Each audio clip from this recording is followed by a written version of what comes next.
Welcome back to Mountain West Men's Basketball Media Days, powered by Air Force Reserve. I'm Jesse Kurtz, live in Colorado Springs. And it's time now to bring in the defending regular season champions in the Mountain West, the San Diego State Aztecs, and their head coach, Brian Dutcher. Coach, I appreciate you making some time for us. 30-2 a year ago in 2019. Obviously, the season was cut short. No teams were more disappointed than your club because of everything that you could have and probably would have achieved. I'm curious, though, how did that disappointment help fuel the guys that are coming back to make another run and get back to that position? Thanks for having me, Jesse. I'm most disappointed for our seniors that didn't get a play in the tournament. Malachi Flynn, KJ Fagan, and Yanni Wetzel. You know, three really good players that didn't get a play on the biggest stage. Other than that, we've put that behind us. We're focused on this season. Want to get out and try to see if we can play really good basketball again this year at San Diego State. If you have a question for Coach Dutcher, you can raise your virtual hand to enter the queue. You'll have a question and a follow-up question. Coach, last year you had some players that had yet to suit up for San Diego State, including your big three that obviously led you to some great things. This year, by count, 9 players on the roster that you might put out there have never played a game for San Diego State. I'm curious how last year, the blueprint last year, might be used this year with kind of a similar situation. I mean, I love our experience. I want to stay old, and we added 2 fifth-year seniors. We have 3 regular seniors. We have 3 juniors.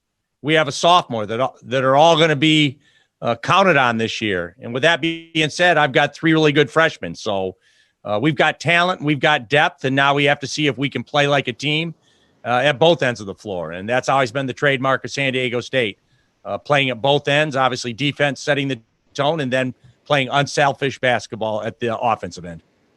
We have some questions in the queue already for you, Coach. So without further ado, let's go to the Casper Star Tribune and Davis Potter. Hey, Brian. Wyoming hired a new coach in Jeff Linder, who was obviously on Leon's staff at Boise State a few years ago. I'm just curious, as long as you've been in the Mountain West, you guys have both been in the Mountain West, how familiar are you with him, and how might they look different just running his system? You know, Coach Linder is been in the league, so he knows what it's about. And so we're all former assistants in this league. I was a longtime assistant for Steve Fisher, Justin Hudson, longtime Steve Fisher assistant. Craig Smith at Utah State, Nico Medved, former assistants in the Mountain West. And so Coach Linder knows what this league is about, and that will give him a leg up in preparing for the rigors of a Mountain West Conference season. Coach, our next stop, the Albuquerque Journal and Jeff Grammer. Dutch, how you doing? Good, Jeff. How are you? I'm good. I feel bad being the killjoy on this press conference and asking all these coaches COVID questions, but New Mexico's in such a unique state right now. They're not even allowed to practice due to the governor's public health order. Are you? I want to get the update on kind of what you guys have had to do preparation wise and what challenges you've had COVID wise. But I also want to ask other coaches just the idea that we're now 13, 14 days away from when the season's supposed to start, and the team's not even allowed to practice right now. What's your mindset of, or what's your thought on what UNM's kind of having to go through right now? That's got to be hard on him, obviously, and Paul will make the best of the situation. We chose not to bring our team back in the summer with the restrictions we were under in the state of California. When we came back in the fall, we were shut down for a short period of time. But knock on wood, we've got a decent rhythm to preparation right now. But we're not naive enough to know we could get a phone call and a positive test at any moment and be shut down again. And so I just think this is a year like no other. We all know that, and we can't overreact to things. We just have to deal with situations as they come and try to do our best to prepare the kids to play basketball, but also to keep them in a good mental place. Thanks. Good luck. Thank you, Jeff. Thank you, Jeff. Next question for you, Coach Brent Brigham from the Colorado Springs Gazette. Yeah, Coach, you mentioned your time as an assistant, and you were the only one who was around when Joe Scott was coaching Air Force the first time around. What do you remember about, his championship season and just the characteristics that defined his teams? I love Joe's teams back then, obviously, with Welch and Birchie and all those guys, and I remember those teams, and Joe did a great job coaching them. And I remember the arena was full of fans and it was electric in there. And I'm sure that's what his thoughts are again, to put that kind of team on the floor to fill that building and contend for a title. And so it's great to have Joe back in the league, and he knows the league as well as anybody. And so I know he'll have his team prepared and playing good basketball again with him, under him at Air Force. And do you think that style translates, what he did in 04? Obviously, there's going to be wrinkles to it, but the basic mentality that he brought in 04, does that translate to 2020? I think accountability, discipline, all those things that are part of the Air Force Academy. He will evolve as a coach like we all do. I mean, game doesn't stay the same. It changes every year.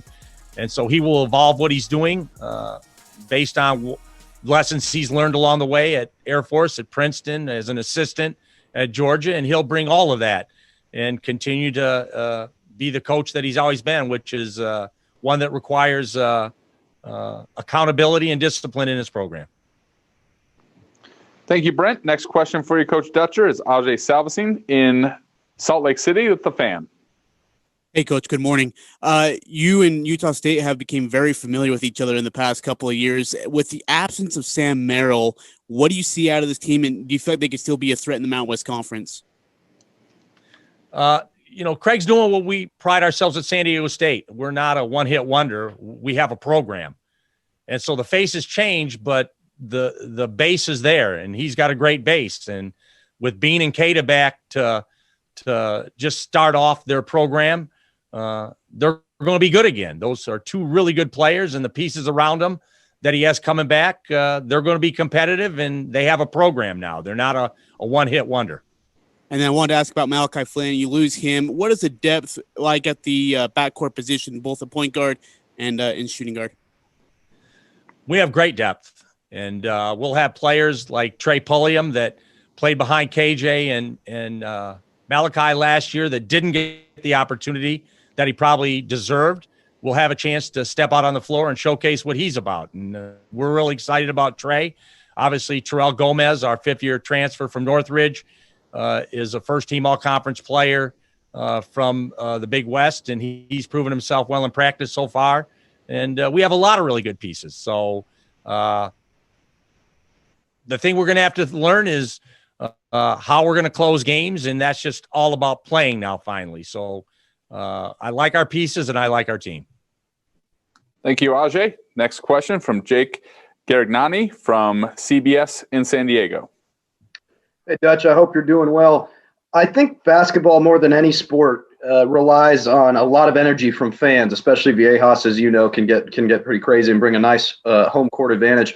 Have you talked to your players about, how to approach bringing your own energy? Is it going to be like playing a neutral site tournament or what it's going to be like playing without fans?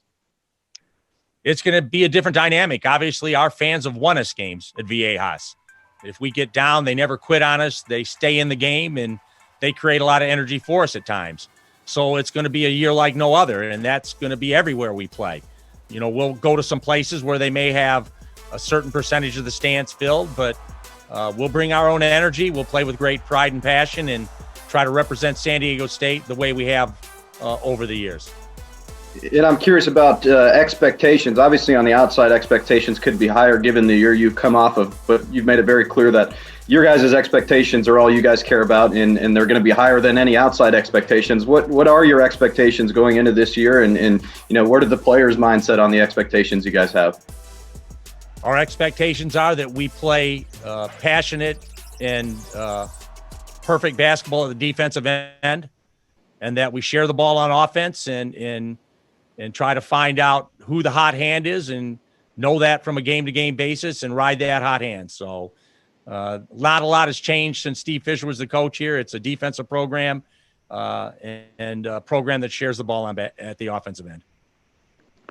Thank you, Jake. We have about 9 minutes or so left here with Coach Dutcher. If you have a question or if you have a follow-up question, you can raise your hand and we'll get you in the queue. Next question comes from the Associated Press and Bernie Wilson. Hey, Dutch, how you doing? Good, Bernie. How are you? Good, thanks. Hey, the fifth-year senior thing, you guys have made it work over the years. I'm curious, how does the dynamic, the chemistry work when one group leaves and then you bring in another couple of them? You know, the chemistry, the dynamic. Well, most of these kids that come here because they want to win at a high level. And as long as winning is the most important thing to them, then they fit in our program. And so we take great pride in getting to know these young men, whether they're incoming freshmen or fifth-year seniors, that winning is the most important thing, and that winning often requires sacrifice. And so the players we've had come into our program have all sacrificed for the good in the team. And I have no question that Terrell Gomez and Joshua Tomajic will fit that mold. They want to win, and they want to play good basketball. Okay, and then a quick follow-up. What are you looking for from Matt Mitchell this year? I want Matt to just continue his growth and development. You know, he's gotten better every year he's been here, and I would anticipate you'll see a better Matt Mitchell this year than you saw last year. I've talked to Matt a lot about his playmaking ability, that the best player has to be the best playmaker. And so Matt's done a good job in practice, increasing his court awareness, finding teammates, and yet when we need a basket, shown an ability to do that in practice so far. Thank you, Bernie. Next up, the San Diego Union Tribune and Mark Ziegler. Coach, who's a player on your roster right now that you think will emerge this year, play a key factor that maybe a lot of fans outside of San Diego or around the league maybe aren't that familiar with? I think Jordan Shackle. He's a senior. He's gotten better every year he's been here. He works harder than most, and his game has improved. So Jordan's gotten better at both ends of the floor defensively. At the offensive end, he's shown an ability to be more creative off the bounce this year. So I would say Jordan Shackle, even though he's been in the program, his growth and development will give us the best chance to win games this year. Thank you, Mark. If you have a question for Coach Dutcher, go ahead and raise your hand. We'll get you in queue. Coach, what about Nathan Mensah, a guy that started off well, 13 games before you had to shut him down? How is his health, and how good can he be for you this year? Nathan is a difference maker. He's been a 2-year starter in our program. Obviously only played 13 games last year, but he is a full go in practice right now. He's looking good. He is improving. And so I think he will anchor our defense. He gives us a shot blocking ability that you need to be a good defensive team. And so it's great to have Nathan back and to see his progress on the floor. And the program that you inherited from the legendary Coach Fisher, and then you have continued, I think it's a remarkable streak. 15 straight 19-win seasons. I mean, that puts you in the stratosphere. Only Kansas, Duke, Gonzaga, Louisville, Michigan State have longer such streaks. To inherit a program that has such high expectations, and for you and your staff and your players to continue to deliver, how satisfying is that from year to year? We're excited by the opportunity to continue that tradition. We know what pressure is that only our best is going to do, and we want to continue to win. And San Diego State won't accept anything but winning. So it's pressure, but it's the kind of pressure we like. And San Diego State, as you see there in the predicted order of finish, predicted number 1 by the Mountain West media. Next stop here for you, Coach Dutcher, is Darnay Tripp from NBC San Diego. Hey, Dutch, good to see you. In terms of the empty arenas, you guys had the benefit of seeing the NBA go through it. Other leagues kind of deal with playing in silence and some of the maybe challenges with communication, that sort of thing. Have you had any conversations with people that experience at the NBA? Have you observed anything in particular just to kind of give you a better idea of the best way to kind of approach that once you guys get on the floor with another team? Yeah, this week, for example, we piped some noise into the arena. So we're playing with some crowd noise as a background to play against.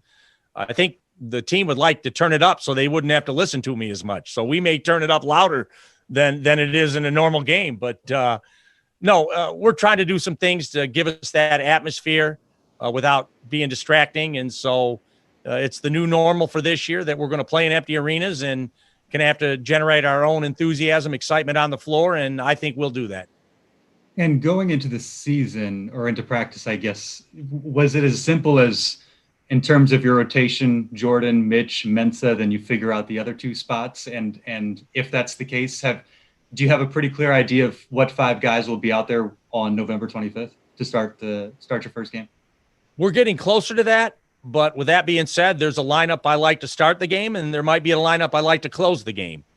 And it might not be that same lineup. So we're going to have to play games to find out what that is. As much as we think we know ourselves, you're never really tested until you play another team. They expose weaknesses. They expose things you need to work on. And so we won't really know everything about our team until we step into game competition. And we're going to go right into the fire. Obviously, we open with UCLA here at Viejas Arena. It'll be a good first test for us to see where we are as a team. Thank you, Darnay. Coach, what about that opportunity to play UCLA? Obviously, fans in San Diego have long wanted that game to be a packed house at Viejas. Understanding that won't be the case, but the opportunity to play at UCLA at home, what does that mean to your program? It's going to be a great opportunity for us. Obviously, Mick Cronin and I have been longtime friends. I'm appreciative that he's bringing the Bruins down here to play in our MTE event along with Pepperdine and UC Irvine.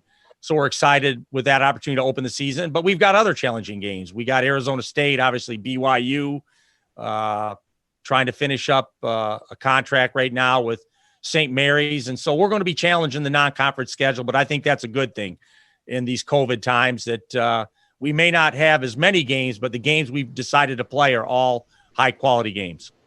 Yeah, you guys have done a very good job of scheduling non-conference. Congratulations to you guys in what has been a tough time. Our last question for you, Coach, will come from BJ Raines with the Idaho Press Tribune. Yeah, Coach, was just doing something on Derek Alston being the preseason player of the year at Boise State. And obviously you've gone up against him the last couple of years. I'm just curious as an opposing coach, your thoughts on Derek. And I know you don't know Boise's roster probably inside and out, but him coming back, not going to the NBA, obviously changes Boise's roster. Well, the thing I like about Derek is he's got swagger about him. And if swagger was a skill, he has that. You have to believe you're good, and he believes he's good. And that's the starting point. And so we'll look forward to the challenge to play against a very good Derek Alston when we have an opportunity to see Boise this year. Thank you, BJ. And thank you, Coach Dutcher, for your time here today. There's no program that creates more excitement for Southern California, in the Mountain West, and nationally than yours. Congratulations on what you've done so far, and we look forward to another great season of Aztec basketball here in 2020-2021. Thanks for having me, Jesse. You bet. That's Brian Dutcher, the head coach of the defending regular season champions in the Mountain West, the San Diego State Aztecs, who once again are predicted by the league's media as the top team and the favorite to win a regular season championship in the Mountain West, picked first in the poll that was released yesterday here by the Mountain West. The Aztecs do return 3 starters from a year ago. Nathan Mensah, who missed a lot of last year because of health reasons, but he, by all accounts, back, as we heard from Coach Dutcher. Matt Mitchell and Jordan Shackle, the other returning starters for San Diego State. It's a team that ranked 3rd nationally in scoring defense. They've always been good at defense, dating back to the Steve Fisher era, and now under Brian Dutcher. Let's head back down to San Diego, California, and bring in an all-Mountain West performer, Matt Mitchell, the now leader of the San Diego State Aztecs. Matt, appreciate you making some time for us. How are you? I'm doing well. Thank you for having me on.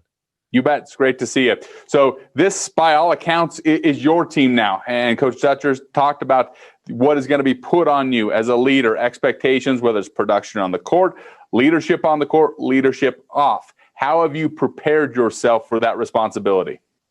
Man, it's just been a lot of mental thinking and physical preparation in the weight room, on the court, just taking everything one step at a time.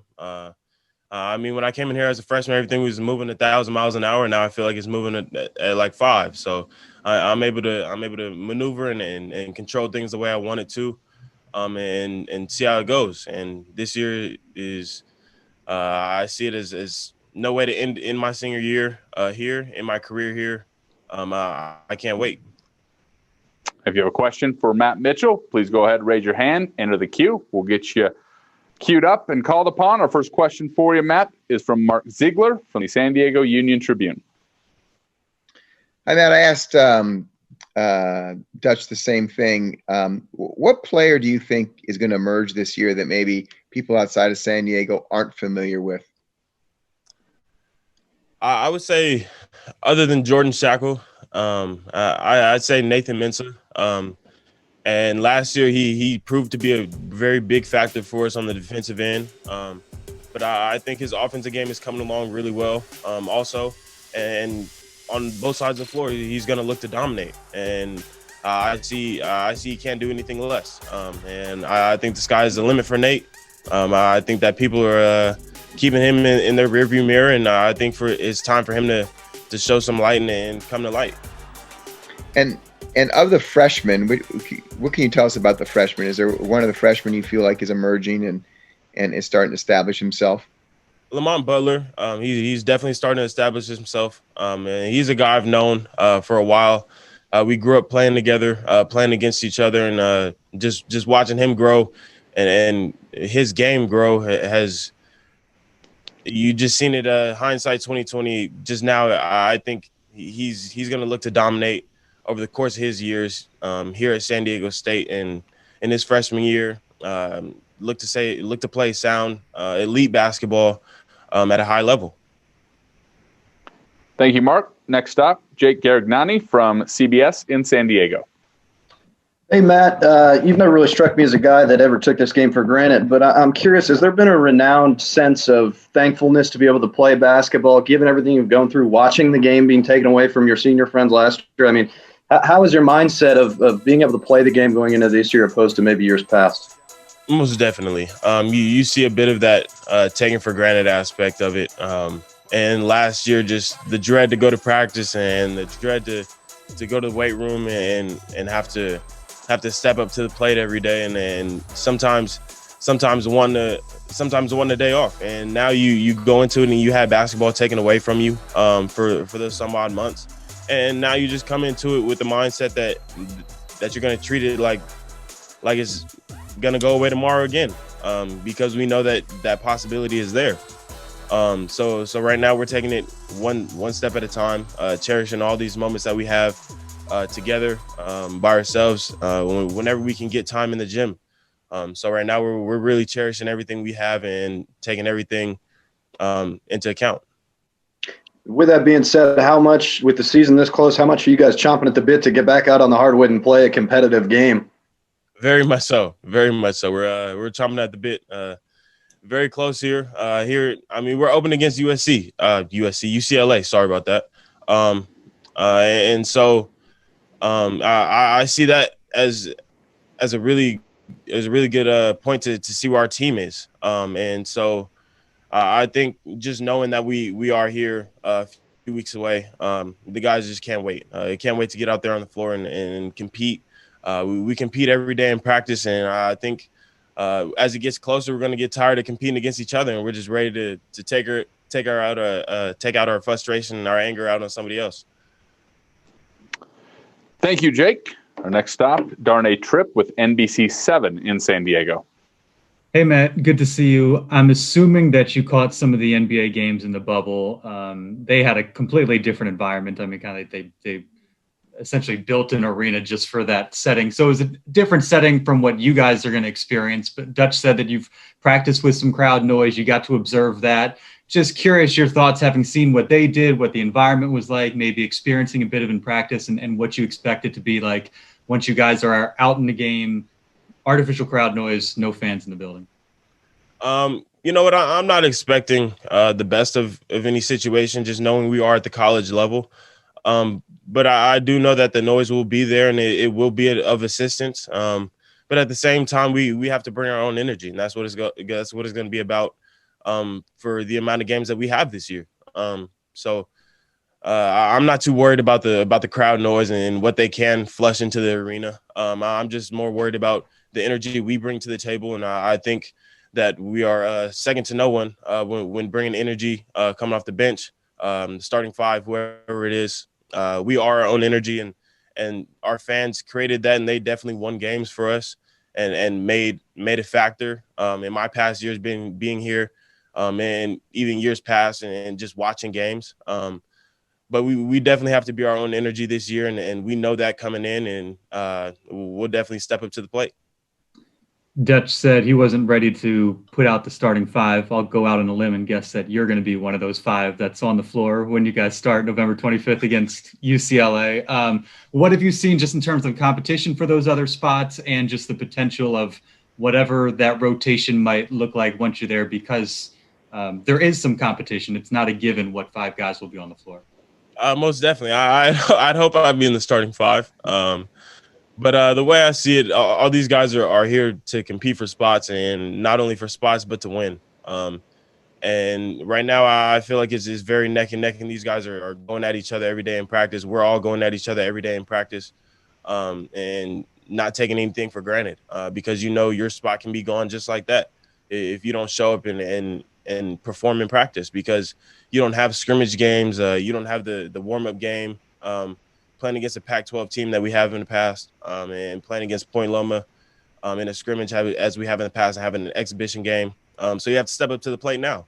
And that's what it's all about. And these guys are doing it. We're competing every day in practice. And so the starting five will be it'll be said by Coach Dutch, and it is what it is. And we'll go at it, all 15 guys, and go at it hard. Thank you, Darnay. We do have a couple more minutes here with Matt Mitchell. Should you have a question, go ahead and raise your hand. Matt, if my math is correct, it looks like your next game will be your 100th as an Aztec. Looking back on your career, how special has this time been for you, growing as a basketball player, as a person, and being a part of one of the special runs in all of college basketball? I mean, the amount of 20-win seasons where it's year in and year out, an NCAA tournament. I mean, to be a part of this run and play such a pivotal role over such a long time, how special has that been for you?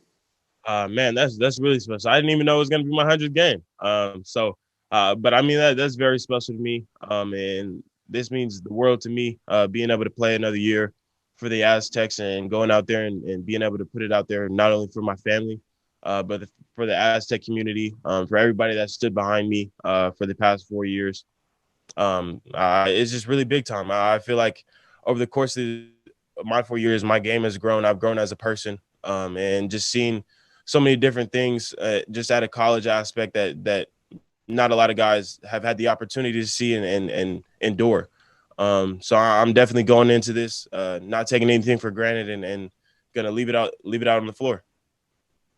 We do have one last question for you before we let you go here, Matt. It'll come from Bernie Wilson with the Associated Press.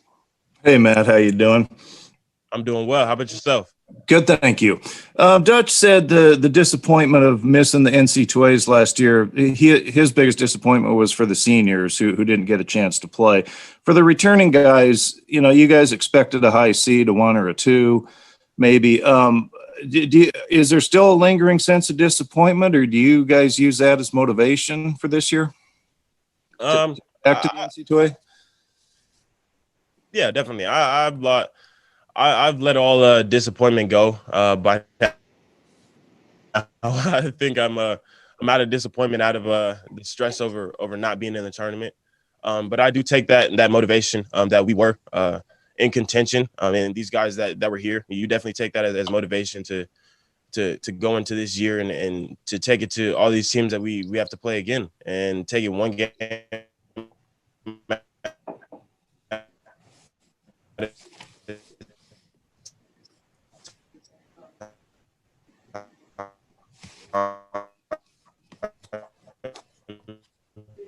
But just know that the ability.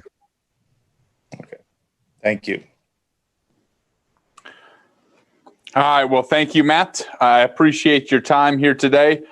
Congratulations on once again being selected as All Mountain West. We look forward to seeing the new look Aztecs under your leadership on the basketball floor here real soon.